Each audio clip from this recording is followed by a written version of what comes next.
Hi folks, and welcome into another edition of This Week in Pearl. I'm your host, Frank Hutton. So glad you have decided to join us this week. So we're going to bring you another great show. I've got a really good guest for you today. It is Commissioner of Department of Public Safety, Sean Tindell. Can't wait to have that conversation. So when we come back, we'll jump right into it. So don't go anywhere. We'll be right back.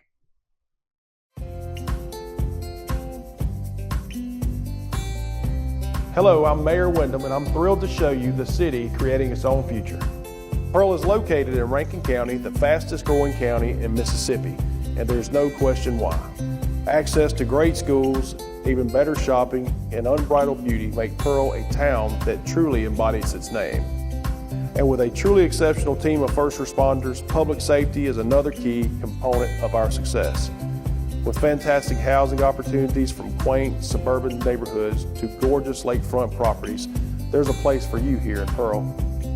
You can't beat the location. Right outside of Pearl is the crossroads of the South, where Interstate 20 meets Interstate 55.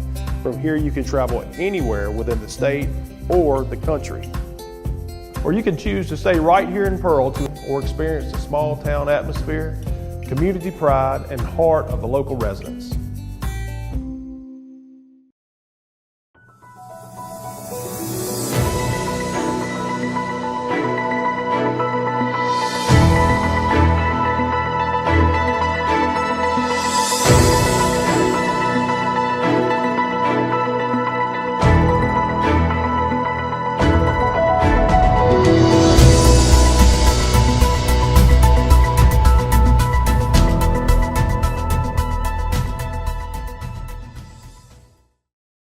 Hi folks, and welcome back into another edition of This Week in Pearl, where we have gone under the dome today, where our very special colleague and friend, Senator Dean Kirby, has brought in Commissioner Sean Tindell. Welcome back to the show. Glad to be here. Glad for you to be here. It's been a year or two since you've joined us. It's been a minute, but we had a great time last time. I'm looking forward to today. I think it's fantastic you decided to spend a few minutes with us. Thank you for bringing him in.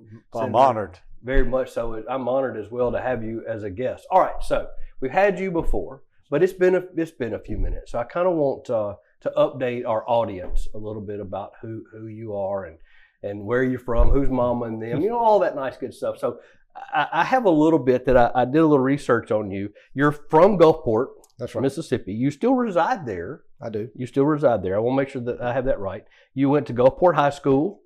You went to Southern Mississippi. And then you attended, got your law degree, I think, from MC. That's right. Did I get all that right? That's right. Yeah. All right. So, but he has a home in Rankin County as well. I do. I've got a home in Brandon that I bought 5 years ago. I guess I've been coming back and forth to Jackson for 10 years, so decided it might be better to own something instead of renting all that time. Well, that's probably true, right? All right. So you're married. I am married. Tell us about the better half. My wife, Claire, love of my life. We met when I got out of law school playing tennis, and we got engaged after Katrina. Wait, is there a story there? You met playing tennis? We met playing tennis. It's the only time in my life I ever beat her. She was on the other side of the net, and I won that match, and then got the courage to ask her out, and then we started dating. That was 2004. Of course, Katrina happened in 2005. Sure. We got married in 2006, and so that was kind of our beginnings, and then right after we got married, about a year later, we had our first son, Sam. Mm-hmm. We now have 4 children, and we're very involved with sports and other things at home, and very much part of the coast community, and, Sure. and raising kids and doing all that good stuff. So how old walk me through, what are the ages? So the oldest is 17, senior. He's trying to figure out if he's going to Southern State or Ole Miss. Okay. Then I've got a 16-year-old, I've got a 14-year-old, and I got a 10-year-old. Oh my gosh. So 3 boys and 1 girl. Very blessed. Very blessed. Absolutely. Now they all attend. The oldest are at Gulfport High. Mm-hmm. My youngest is still in elementary school, and my daughter is a freshman at St. Pat's. Wonderful. Which is a Catholic school down on the coast. Right. Wonderful. Fantastic. So great family. It is. And the wife, she tries to keep up with all of that? She does, and she does an amazing job. She keeps up with the books for our business. I still have a real estate business on the coast that she manages day to day, and then I've got my mom down there. She's a widow. Like I said, grew up on the Mississippi Gulf Coast. She was a court reporter, so I used to run around the back halls of the courthouse and drove probably the judges and bailiffs crazy getting on the stand pretending I was in a jury. So Sure. no surprise, or witness, and no surprise I ended up going to law school. So. Well, I was going to talk about that a little bit because you started off your legal career as an assistant district attorney. Yeah, Yes. that was under Kono Carano, which was a long time serving district attorney down there, and really was one of those things. I interned there when I was in law school. Decided this is what I wanted to do. So when I got out, I went on to be a prosecutor for 8 years before I got in the state Senate.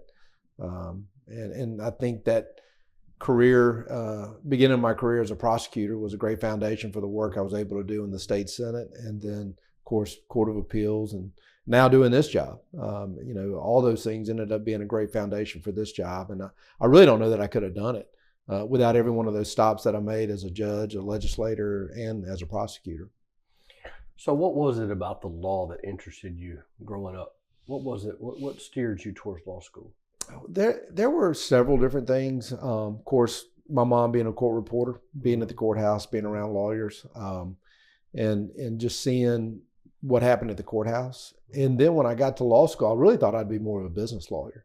I had a background in finance. I got an MBA, and my plan was to do more real estate and business. My real father passed away my first year of law school, so that's why I ended up interning at the district attorney's office. Mm-hmm. And the first time I was able to work on motions, read criminal case files, and watch a criminal trial, mm-hmm. I knew that's what I wanted to do. Mm-hmm. And so changed my course focus when I got back to law school for my second and third year, and it was more criminal law and constitutional law oriented, and knew when I got out that's what I wanted to be. Well, that just fits right in almost perfectly with what your role is today. It does. And again, I think that foundation, along with the time that I spent in the Senate dealing with legislators and governmental officials, and learning how to deal with the public in a different way, was also beneficial. And then even being on the Court of Appeals, being pragmatic, realizing that ultimately you got to make a decision, and you got to weigh both sides of issues and try to make the right decision, has helped me in this job as well. So being commissioner has been the honor of a lifetime. Certainly nothing that I ever really set out to do or even asked for. I mean, really, sure.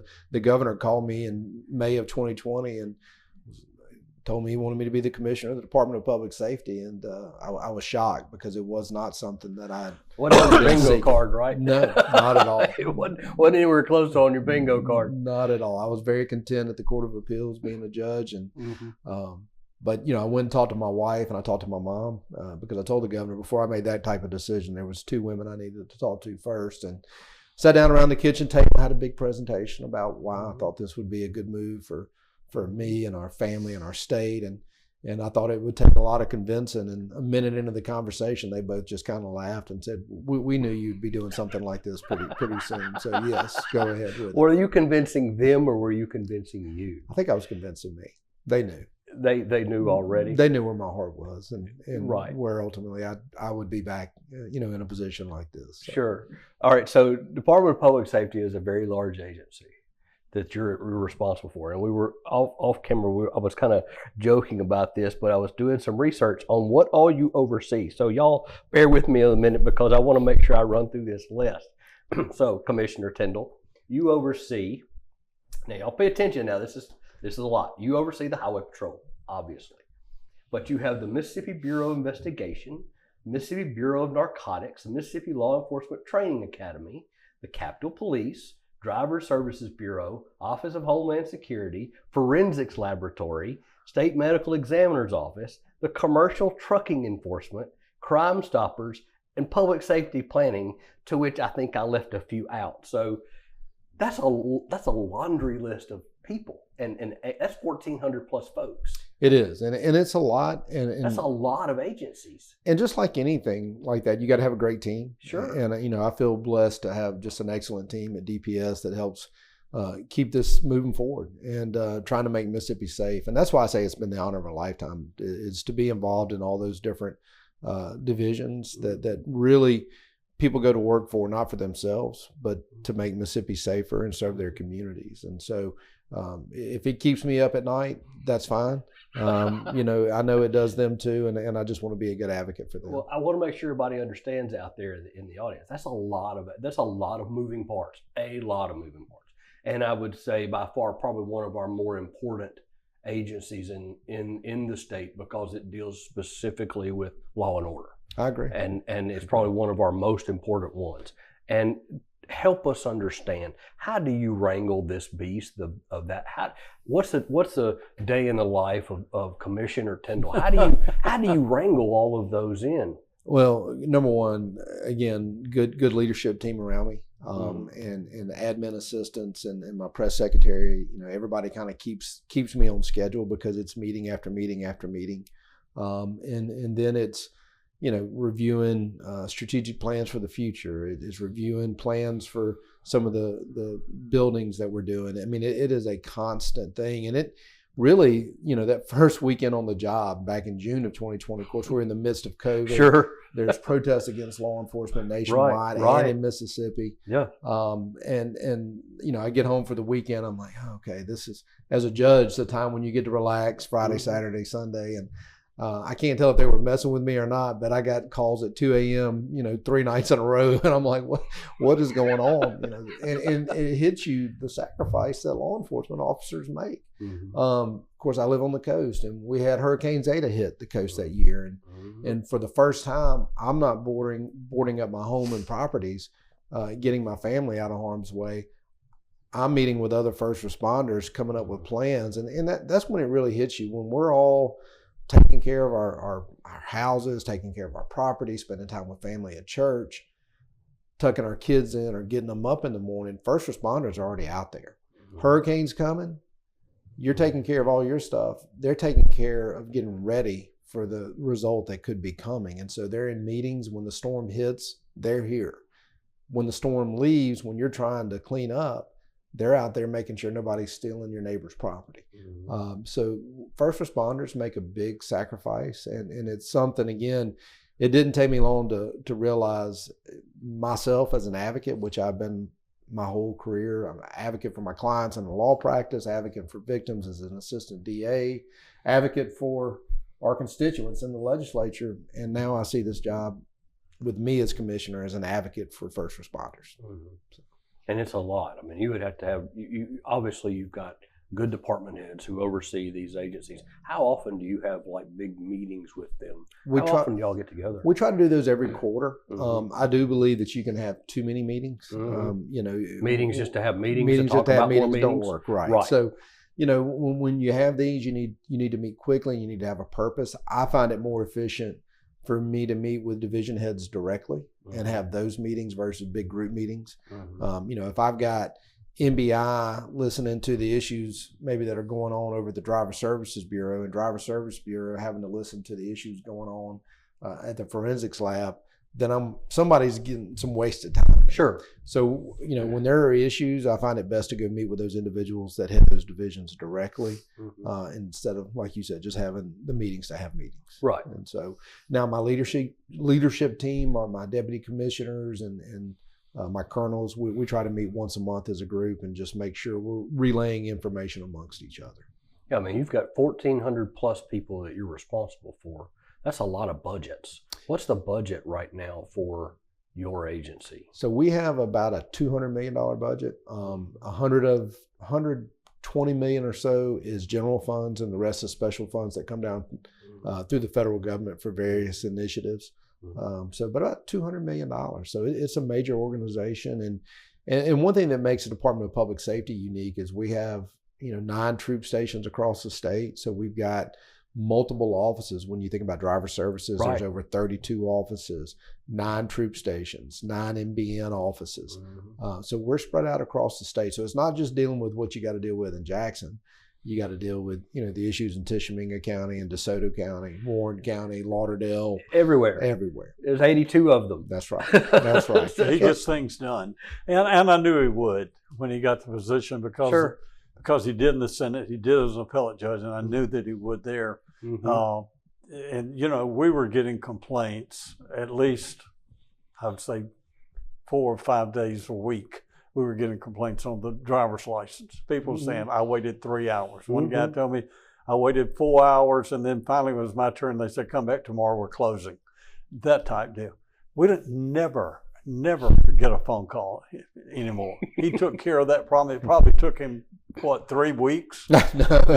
I mean, all at once, it's like heavens opened up. And boy, we're all in the legislature forever grateful for that. Well, Senator, let's explore that. You did some things. You created some kiosks, you created some online. What did you do to help solve that problem? Well, we came in, and again, with my background being in business, having my own business, tried to bring some business principles to what we were doing at Driver Services. And unfortunately, I think what happens in government a lot is people sit around the table, they can't find the perfect answer, so they don't do anything. So they do nothing. They do nothing. And so I told my team, look, we're going to try some things. If it doesn't work, we'll try something different. But we're not going to be afraid to try things because it might not be perfect. And so right off the get-go, we came up with an appointment system. Skip the line campaign is what we called it, where you could make quarterly appointments.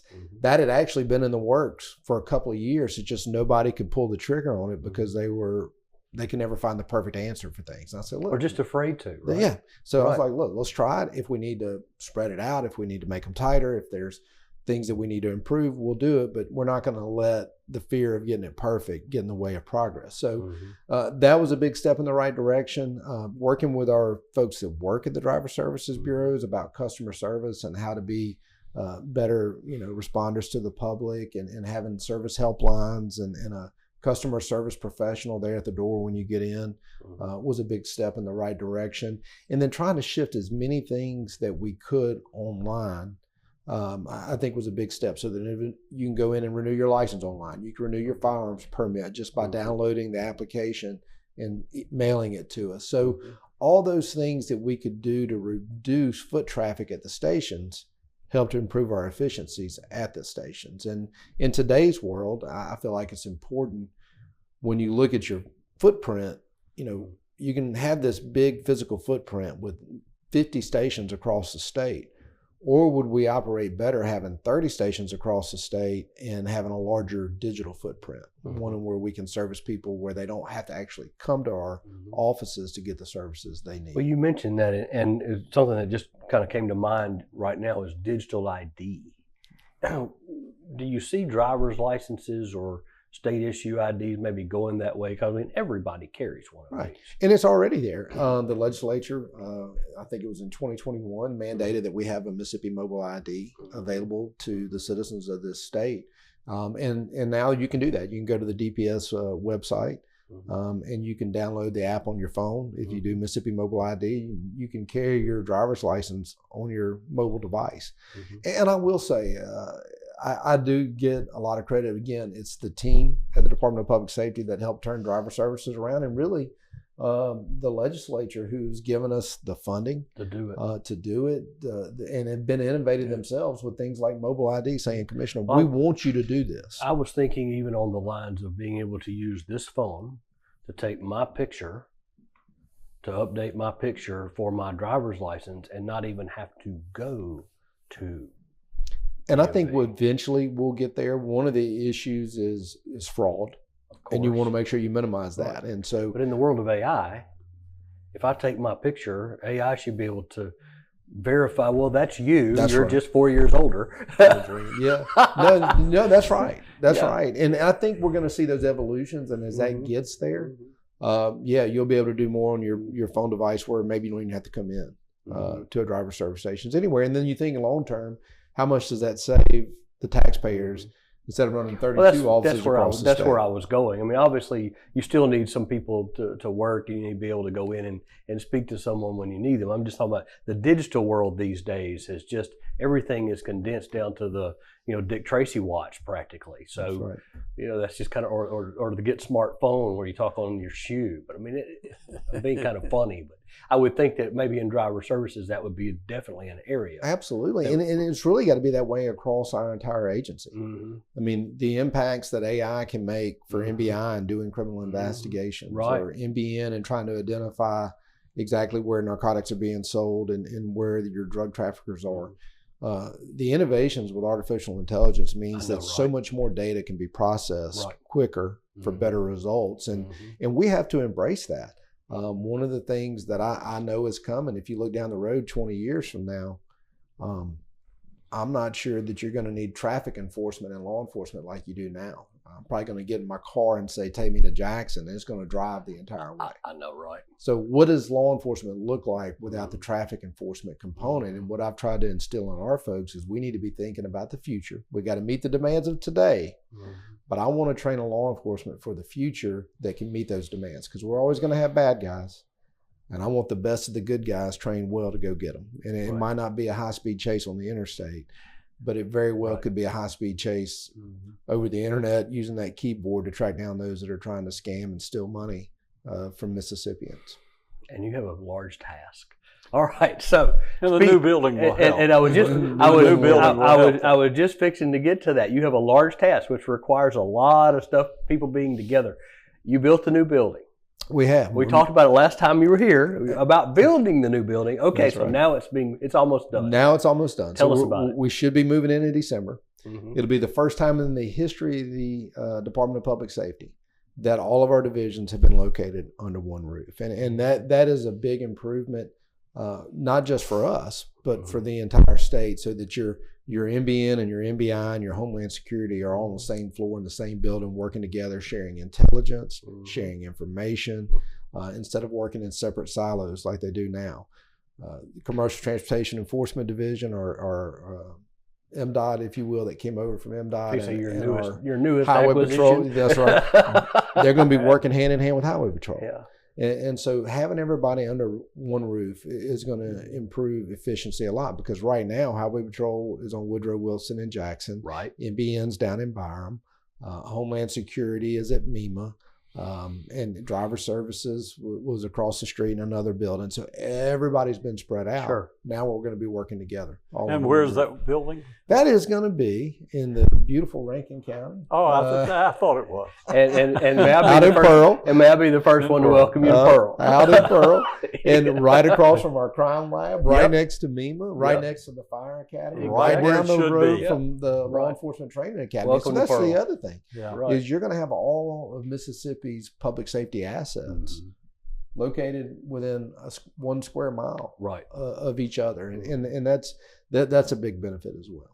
Right, because you can consolidate everybody under one roof, basically. That's right. And communication should be really good amongst all the agencies. And again, the legislature and their commitment to making that happen, I can't applaud the senator enough for his work. I think you've been trying to get this done for 20 years. I introduced that bill a long time ago. Well, about what year was that? Well, wait a minute, I can tell you. Let's see. It was how many years ago? It was 14, 15 years ago. Wow. Yeah. It's taken this long. Yeah. Well, I'm looking forward to we could get a little funding every year. And I just never could actually get DPS to help me with it. Then we got a commissioner that says, we need this. And we were getting a little bit of money each year to go toward studies and toward this and that. But Sean came in. I think when he gets the scissors out and cuts the ribbon, you need to be holding half that side of scissors. Blazing, and convinced the lieutenant governor, and speaker all that this should be done. And finally, we're getting. And here we are. And so you're I got a great story about him when he first came commissioner. Can I tell him? Absolutely. Of course, we became friends when he was a senator. So we've been friends a long time. But anyway, I kept saying, I just became the pro tem in 2020. He's new, right? And so anyway, I was actually in the chief of staff's office at the Capitol for the lieutenant governor. Said, when in the world will the governor and the lieutenant governor both go out of town at the same time so I can be the acting governor? And so they said, Well, while we were laughing, a lady walks in and says, guess what? You're the governor this weekend. I said, fantastic. So on my way home on a Friday afternoon, I get a phone call, and he calls. He says, hey, Governor. I said, hey, Tindell, what's up? And he says, I want to call and see if you need security. Do you remember doing that? and I said, for what? And he said, well, the previous pro tems always had security when the governor and lieutenant, they were acting governor. I said, it's Friday afternoon. Do I need security? If I do, maybe I shouldn't have this job. I don't know if I want this job or not. I'm thinking, and I said, no, I really don't. He said, well, you're entitled to it. If you change your mind, let me know. I said, wait a minute. I might. And he said, really? I said, do you have any patrolmen that can run a weed eater and drive a tractor in the bush? And he said, yeah, I don't know if you remember that. And he said, no. And I said, well, I don't need security. Because I'm going to be running a weed eater driving a tractor. So that's exactly right. Yeah. And Shadwad, he's just joking. We're just kidding. We're just kidding. It was a joke. But he did say no. Right. Never. I was joking. We'll leave that one right there. I did not want security. Of course not. No, he didn't, but he also needs to know. I was probably calling because I figured I might be able to get some extra special funds signed off on while he was governor. If we could get him that detail, he might just go ahead and sign this piece of paper, transfer some money. While I'm governor, I'm going to go ahead. Monday through Friday. That's right. That's right. Oh, that's a lot of fun. Well, I'm glad you're coming to Pearl. And when's the official move-in day, you think? Our plan is to move in over the Christmas holidays in December. Okay. And so it's a slow time in state government, sure, and a good time for us to kind of focus our efforts on getting out of our current location, which we've been in since the 70s. So it's been 50 years there. And as you can imagine, there's it's going to take a little bit of time for some of the folks to get used to some new surroundings. And again, to give Senator Kirby credit, he didn't just ask for a building in Pearl. He had a study done as to why we needed to be there. And so that made it a lot easier when people ask, well, why are you moving to Pearl? Well, it's funny you should ask. You're right. Here's the study that was done that makes it more efficient for state government. Yeah, I mean, we had studies by DFA, MDA. We had studies done independent, even from out of state, saying where should it be located. And they all said it should be located right there. So, well, we're glad to have you. Just happened to be glad you're coming on over. And no, we are too. And I think it's just a lot more people going to be working there too. When you think about the things that you need to support, when you have offices like that located in Pearl, especially there on the south side of I-20 off Airport Road there, that restaurants, places to go eat, things to do. I mean, you got a large population of folks working right there. So glad to have you. Yeah. All right. So let's bring quite a bit of money into our county. To be honest with you. Right. Like you say, people buying gas, buying groceries, buying homes, whatever. We have a few going up right here in Pearl. And I wouldn't speed too much right there. Probably watching. Probably not a good idea. All right. So you brought in a couple of years ago, the legislature handed off the trucking side, I guess the Department of Transportation law enforcement side. They split that out of DOT and they brought that over to you. How has that integration gone? I think it's gone extremely well. And again, I think it's shows you the leadership that we have there and the folks at the Department of Public Safety to help facilitate that. Anytime you bring in 100 new employees from another division, they have to get acclimated to the way you do things and you have to listen to them and get acclimated to the way they've been doing things. And so it's been a good transition, and you also had Highway Patrol that has a motor carrier division, and to some degree there was a little bit of overlap right there. Sure. And so we've been trying to navigate that to make sure that if somebody had gotten the training to do that with the Highway Patrol, now that they're with us, that they still have an opportunity to keep doing the type of job they were doing. And so we have integrated very well. I think if you talk to most of the folks that came over, they're very excited about being a part of the Department of Public Safety. And if you talk to most of the folks at the Department of Public Safety, they're excited about having them. We do have something going on a little different. We've got Cadet Class 70 coming up in January, our Highway Patrol Cadet class. But we're going to have individuals that go to that class. They can apply now to be a Highway Patrolman. And as part of that, you could get, if you go through this academy, you could be assigned to the CTEP, you could be assigned to Capitol Police, you could be assigned to NBN, NBI, or Highway Patrol. And so it'll be a little bit different trooper school, but it's going to bring that same level of professionalism and discipline that we've always seen with Highway Patrol and try to take that out across our entire agency. And so I think for us, it's a move in the right direction, and it's going to help all our divisions operate better. This is more of an efficiencies Absolutely. Where you're cross training more, you learn more. Is what it sounds to me. Absolutely. And then in the future, if you have an MBN agent that wants to transfer over to MBI, that gives them the ability to do that. Whereas before you didn't have that? You really don't have that option. Or somebody at CTEP wants to go to Highway Patrol, they can go back and do the Highway Patrol specific curriculum. But you know, they don't have to go through a full academy to accomplish that. Kind of abbreviate Cliff Note version. That's right. If you wanted to change between agencies. That's right. That's all right. under one group. I want to brag on one more thing, if I may. Absolutely. Capitol Police. Unbelievable. Yep. Unbelievable. I mean, the calls I get and all the other senators get, plus the senators when they come in, and House members, anyone else, it's just unbelievable the difference in the safety aspect, not just at the Capitol, but in Jackson and the areas in which they're in. And I wanted to bring that up. I'm glad you're sitting here. I wanted to bring that up with you. Capitol Police, they have expanded y'all's role in the city. Absolutely. How is that going? I think it's going very well. And we had some challenges in the beginning with that expanded role. There was some concern by locals about, you know, what is this going to look like? Who do we call if there's a problem? And you know, I probably in the beginning overlooked it a little bit, thinking more of it as a state police model and failed to do as much as we should, thinking of it more of a local police model. So we go out now and we have town hall meetings. We go out and we meet with leaders in the community. We go out and we try to do joint operations with JPD and Hinds County and the federal law enforcement partners in that area. And I think the public sees that we're working together. This isn't about us taking control. This isn't about us taking credit. This is about making the capital city safer. Yes. And regardless if you live in Jackson, or you live in Pearl, or you live in Gulfport, or you live in Tupelo, that's your capital city. And you need to be able to come there, and you need to be able to bring your family and go to the museums, go to the state fair.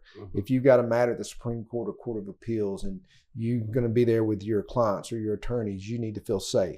If you're coming to the state capitol because you have a bill that you feel like is important that Mississippi needs to present and should become law, you need to be able to go to your state capitol and feel safe. And so what they've done with the Capitol Police, again, it was there. It was more of a security division that provided building security. But with the vision that the legislature had, the support of Governor Reeves, when they came over to the Department of Public Safety, I said, I'm fine with them coming to the department, but we're going to make them a true law enforcement agency. And 100% of the legislators that I talked to were behind it, even if they didn't say that publicly. Right. They were behind it. And I think it's been a success. And again, with us working with our community partners, both on the law enforcement side and then your community leaders, we've seen a great response, and it has been a force multiplier for the city of Jackson. And I'm confident now with Mayor Horn there that that's going to continue to grow. Well, we just had Representative Yates this past 2 weeks ago on this program. We were talking Capitol Police. She sits on the committee in the legislature for that. And we were discussing funding and staffing. And I asked her specifically, I'm like, when are we going to expand more of Capitol Police, really just to help? Because I'm not picking on Jackson. I'm not picking on them at all. They've got challenges and they have issues that the state's trying to help them work through, obviously. So the police have really made an impact for Jackson. But you've got some issues there. You still need some bodies. You don't have enough staff. You've got the funding, but you don't have the people. You need vehicles. You need a jail. Where are you on all of this? We definitely need a housing facility, and that's something I've been discussing with the governor and possibly other leaders about possible revenue streams to do that. We're right at about 160, 65 officers right now. Our goal is to get to 200. The market for law enforcement officers in the Jackson metro area has gotten tougher. I mean, everybody's raised their salaries, and so we're trying to keep up with it from that aspect.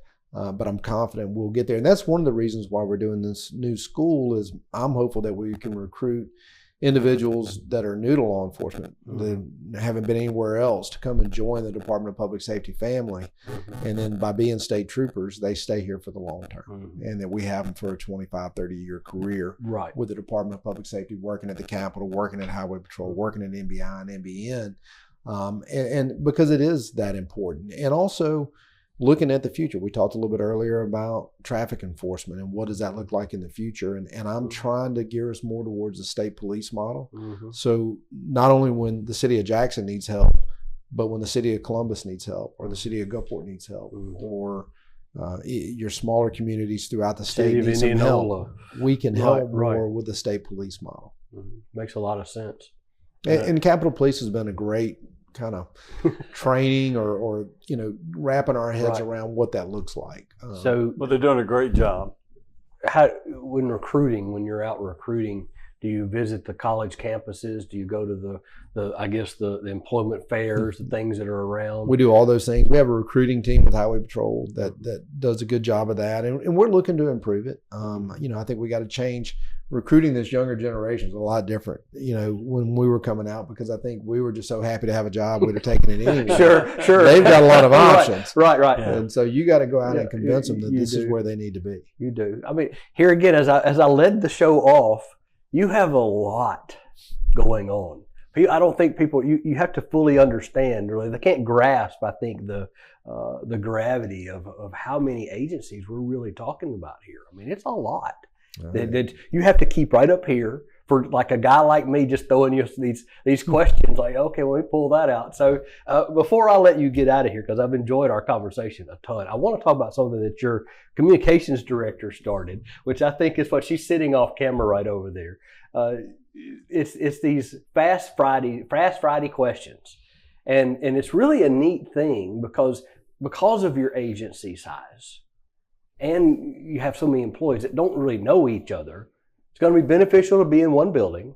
But tell me a little bit about Fast Fridays on social. Now, you can catch this on social media. It's on Facebook. You can go to the Mississippi Department of Public Safety's Facebook page, and you can see them. But Bailey runs that for you.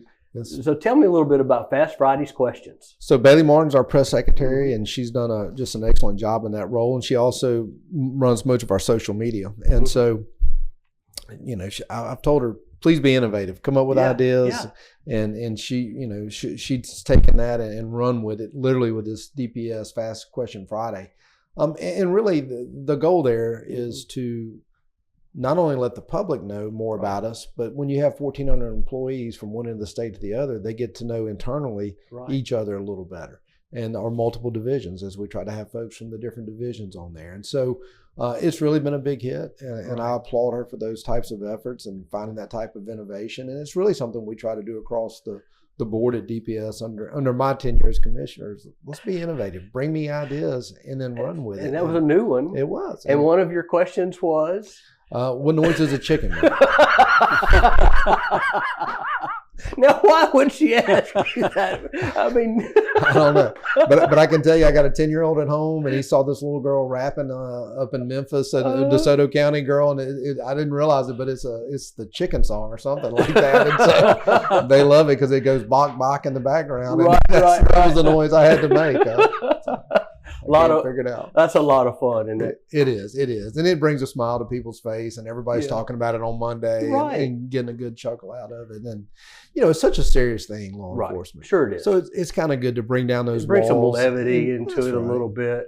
That's right, and it's much needed. And one of the things that I was adamant about when I came in, and we talked about protests going on across the country in 2020, we made a commitment that we were going to use social media to show the good side of law enforcement, to show the good things that law enforcement officers do each and every day.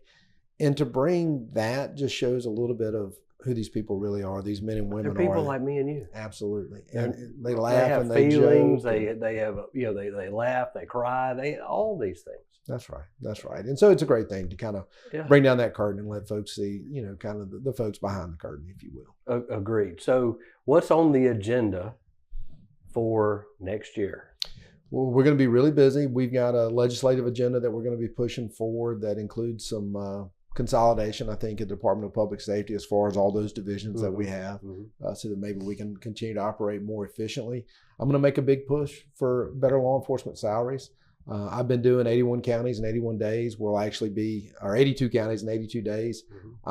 We'll be at 41 today. So we're going to be halfway through that, meeting with chiefs and sheriffs. And so I'll have a host of things that I bring based upon those meetings that we ask the legislature to consider that'll affect public safety across the whole state. One of the big things that I'm going to be pushing for is better salaries for our law enforcement officers.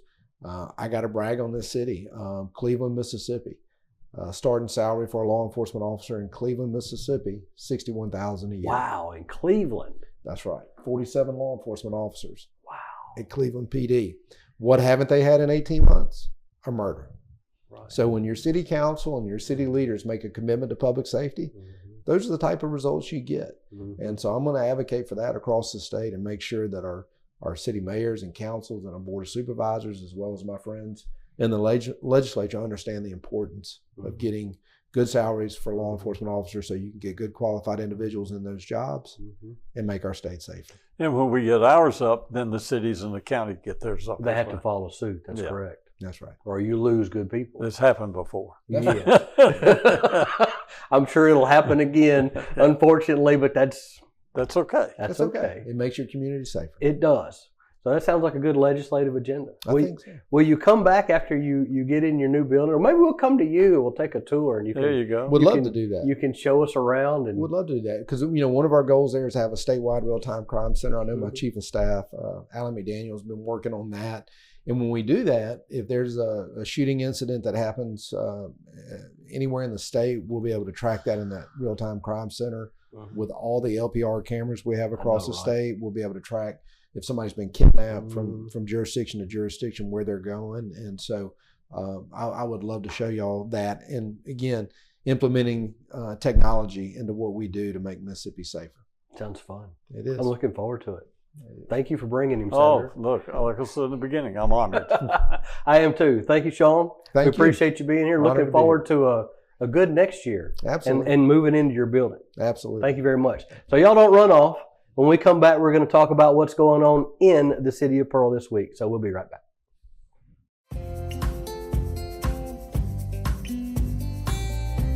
Hello, I'm Mayor Wyndham, and I'm thrilled to show you the city creating its own future. Pearl is located in Rankin County, the fastest growing county in Mississippi, and there's no question why. Access to great schools, even better shopping, and unbridled beauty make Pearl a town that truly embodies its name. And with a truly exceptional team of first responders, public safety is another key component of our success. With fantastic housing opportunities from quaint suburban neighborhoods to gorgeous lakefront properties, there's a place for you here in Pearl. You can't beat the location. Right outside of Pearl is the crossroads of the South, where Interstate 20 meets Interstate 55. From here you can travel anywhere within the state or the country. Or you can choose to stay right here in Pearl or experience the small town atmosphere, community pride, and heart of the local residents. Hi folks, and welcome back into this edition of This Week in Pearl, where we went under the dome today, where Senator Dean Kirby brought in our special guest, Commissioner Sean Tindell. Really enjoyed that update and enjoyed the conversation that we had. Got to get to know him a little bit better with wife and family, and him practicing law, being a judge, and of course, as he is the acting commissioner of Department of Public Safety. Fantastic conversation, and look forward to having him again, as well as him moving into the city of Pearl in their brand new building at the end of the year. So we want to check that out when we do that ribbon cutting. All right, so what's going on right now in the city of Pearl? Well, this week we film the coaches show on Monday nights, Pearl Pirate Football Coaches Show. We film it every Monday night at Mugshots Grill and Bar on Riverwind Drive, and we start that at 6 p.m. We encourage all of you to come out and visit with the coaches and the kids as we film that, have some great food and some good times just to talk to them and get to know them a little bit better. I know you see them play on Friday night. It's a good opportunity to meet them and just have a little bit of association with them and let them see how you support our Pirates. We release that on Wednesdays, usually around Wednesday evenings is when we release the coaches show on all of our platforms where you can watch it. But come check it out on Monday nights. We film at Mugshots on Riverwind. Also this week, Pearl is at home this week again. They are playing the Florence Eagles, so it's just an across-town rival that will be coming to town to play Pearl. The Florence Eagles will be coming. Gates open at 5:30 with kickoff scheduled at 7. Remember, you can catch all the game action right here on PMB Sports, where we start our pregame show at 6:30, where we highlight kids and offense and defense and kind of keys to the game and what you need to be looking for. So do catch that right here on our platforms. You can watch that on Comcast. You can watch that on Facebook, YouTube, Roku, Amazon, cityofpearl.com, all kinds of places. So be sure and catch all the game action. Okay, what else is going on? Registration going on right now. You can jump into Paint and Sip at Senior Services on the 18th, starting at 6 p.m. So in 2 weeks. It's called a Paint and Sip. It's a wonderful event. You get to bring your own liquor, your alcohol, whatever it is that you prefer. Bring that in and you get to enjoy some painting with friends and family. It's a lot of fun. Everything is provided except for whatever you decide to bring to drink, your drink of choice. Do bring that. It is a 21 and older event. So sorry, though, you guys that are under that age, you can't come to this event, but it is a lot of fun. Senior Services. Do try it out. Paint and Sip. September 18th starts at 6 p.m. You can pick up your tickets, $25 at the door. Also, September 27th, Pearl Parks and Recreation has the Youth Fishing Rodeo. This event is from 9 a.m. to noon. It's open for ages 5 to 15. You have to be accompanied by an adult, and you have to bring your own pole, bait, chair, all those things. It's at Bright Park. Prizes for tag fish and hot dogs for the youth. More information, reach out to our Pearl Parks and Rec Department at 601-932-3541. Hi again, I'm Frank Hutton. I've enjoyed bringing this show to you this week. I hope you all have a great time.